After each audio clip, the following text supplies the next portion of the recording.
They would also peel out on motorcycles or rev the engines as they continuously took off, racing up the street with a high-pitched roar. I looked out of the window and saw that they were almost always on Japanese motorcycles wearing helmets. These motorcycles reminded me of the motorcycle Sam SIGEL had in the basement of the house, but at one point disappeared. Anyway, the military would constantly use this tactic whenever I began to work on something important as a form of noise harassment. However, I'll notice that when Rudy and Sam got home, the peeling out on bikes and trucks would cease. They would stop doing it. And I thought that the military would stop doing this so that Sam and Rudy could not witness these people behaving this way. I now believe that it was mostly these two,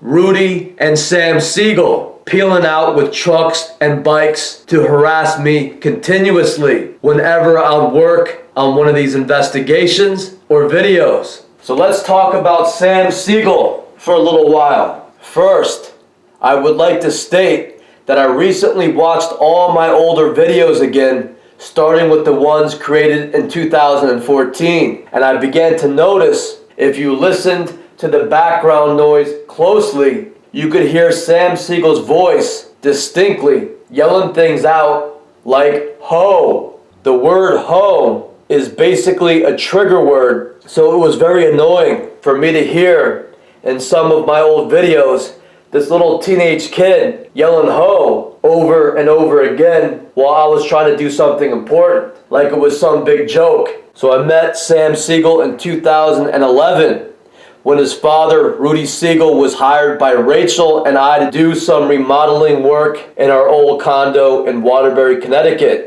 Rachel had met Rudy at a construction supply company in Waterbury, and they had exchanged phone numbers. During the spring and summer of that year, 2011, Rudy would often bring his son to work with him, saying that Sammy enjoyed working with him as an apprentice of sorts.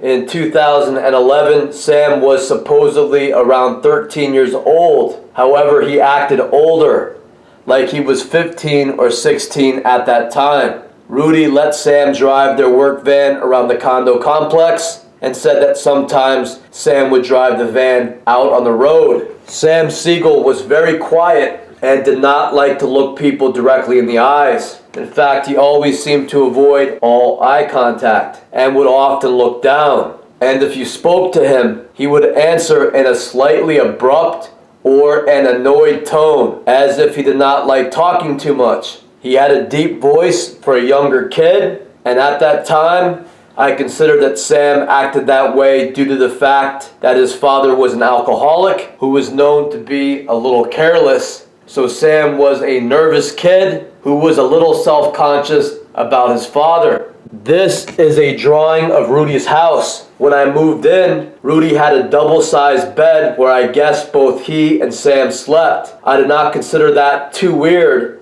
because both of my children would fall asleep with their mother often enough, even though they were younger than Sam. But I guessed that Rudy was doing the best he could to furnish the house and did not have money for two beds at first. After some time, Rudy brought home a twin-sized bed and put it in the front room for Sam. Then, for some reason, Rudy decided to close off this door by nailing the door shut and then building a shelf unit in front of that door. He then took a set of encyclopedias I had found upstairs in a junk pile and began bringing them downstairs for the shelf he was building. So I helped him carry the books downstairs, and I saw what he was doing. What is strange is that he could have put a wall over this entryway by just nailing some boards up, and that way he could create two rooms with two doors and then install a lock on this door so that Sam could lock his door when needed, and that would allow some privacy for a young man who was now 16 years old. Yet instead, Rudy barricaded this door closed and then made it so that Sam had to sleep in the same room as his father without any privacy whatsoever. Rudy would usually leave this door to his apartment unlocked, And the same with me. I would also leave my doors unlocked as well, because the normal thing for us to do was to borrow food from each other when needed. So we had access to each other's apartments even when one of us were not home. We just set that as a precedent while we were working on the house. So it did seem kind of odd that Rudy would seal this door off instead of creating 2 rooms with 2 doors. Then later, he turned his porch that had a roof over it into an addition on the house where he installed a new kitchen. The bathroom was here, so he removed the bathroom door and then part of the wall to renovate that. And then for some reason, he left the bathroom door off and that part of the wall missing for the next 6 or 7 months. So Rudy built an entire addition on the house, but then failed to install a new bathroom door so that he and his son could have privacy when going to the bathroom. When I asked him, he said, "I ran into some complications, so it's going to have to stay like that for a little while." So I moved out in the month of July, and I loaded the moving truck with my brother, and then I went in and I thanked Rudy for letting me stay at his house. And after that, I would call him on the phone every week or so to see how he was doing. Around the start of 2016, Rudy said that he went on vacation to Florida to visit his brothers, and he had a stroke and was put into the hospital. He said that he was back home in Connecticut now, but he was having trouble working. So I began to give him advice on how to apply for Social Security. Rudy said that a friend had told him just to hire an attorney, yet I informed him that the attorney would take a large amount of his disability money when they sent him a check for back pay, unless you do it on your own. So I told him that I could help him fill out the forms and guide him through the process, but the first step was for him to call this number, and I gave him the number, and tell them that you want to apply, so you would like them to send you the forms. So for the next year, Rudy would get on the phone, and I'll try to help advise him, but he always had a strange story about his medical situation and did not seem too interested or motivated in applying for Social Security.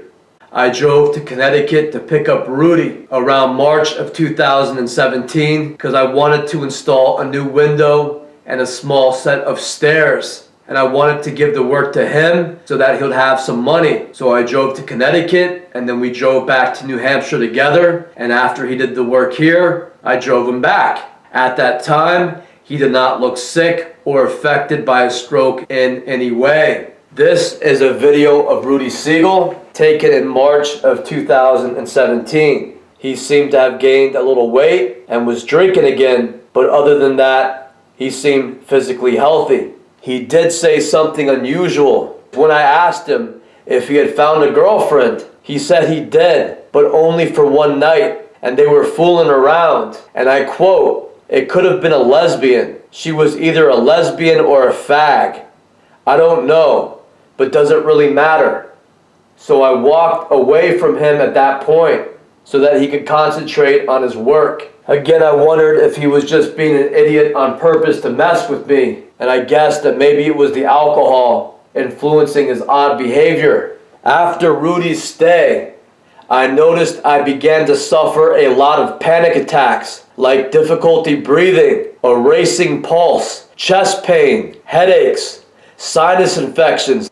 I realized at some point that I felt okay when I first woke up, but then after drinking coffee, these symptoms would start up again. So around the spring of 2017, I threw out the coffee, the sugar, and all of the opened food products and medicine in the house. And all of the symptoms disappeared. And at that time, I thought that I had gotten some bad food at the grocery store. I did not really consider that Rudy had anything to do with it, due to the fact that he was the only person who looked out for me when I was facing homelessness in 2014. Why would someone give me a place to live for a year and a half and then do something like poison me now? It just did not make sense. But then, when I thought back, I remembered that on many occasions I had felt the same way when living with Rudy and Sam SIGEL. Thinking back, I remember experiencing something like a heart attack in the spring of 2014, and that had been the worst. Due to radio frequency energy harassment, it is often hard to distinguish between the energy and if you may have been drugged or poisoned. I now understand that the military uses a combination of these and also bioweapons in the form of black mold to weaken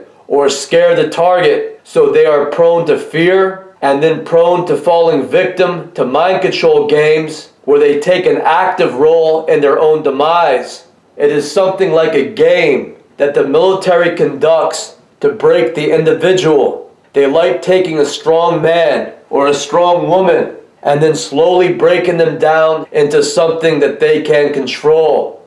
They consider this a process to eventually put someone into a state where they become a mind control victim and a slave to the military society. The military secret society then believe that they have the right to attack and kill the target at will. Yet until that happens, they will continue to work on the target until the target reaches that state. That is part of their ritualistic process. They have an understanding that everyone has a breaking point, and everything that happens between the rise and fall of their target is a ritualistic or almost religious process that the military society all want to witness and take part in. This is their religion of mind control, the breaking and killing of strong human beings. Often parts of this is filmed and is considered something of an art form to them. The black arts. My strength to resist that process and several acts of God are the reasons that I made it out of that CIA-controlled house alive. In the spring of 2018, I drove to pick Rudy up at his home in Watertown, Connecticut, to drive him to New Hampshire to do some work on my furnace.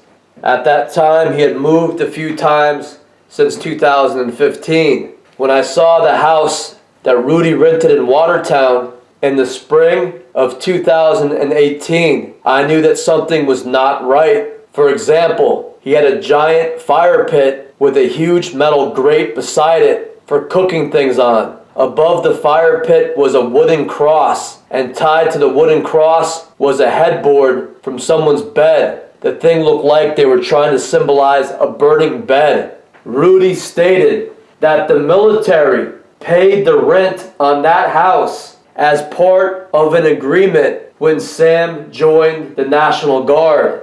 I videotaped the location Rudy identified as 360 Straits Turnpike. I have a video by that name on this channel, uploaded in May of 2018. In that video, I also give a summary of events concerning Rudy SIGEL. However, at that time, I still consider Rudy a friend who was being strung along by the military as a naive citizen. I now understand the fact that Rudy was not only involved, but is a major conspirator in the fight against me. After picking Rudy up at 360 Straits Turnpike in Watertown, Connecticut, and then driving him back to my house to work on the furnace, I noticed Rudy acted a lot different. He no longer seemed happy or pleasant to talk to. There was often a vacant look to his eyes, and he seemed withdrawn. I needed a 275-gallon oil tank moved from where it was in the basement outside, where I planned on building a shed for it. Rudy showed me how to disconnect the oil tank from the wall and run new oil lines. However, everything that he did was wrong.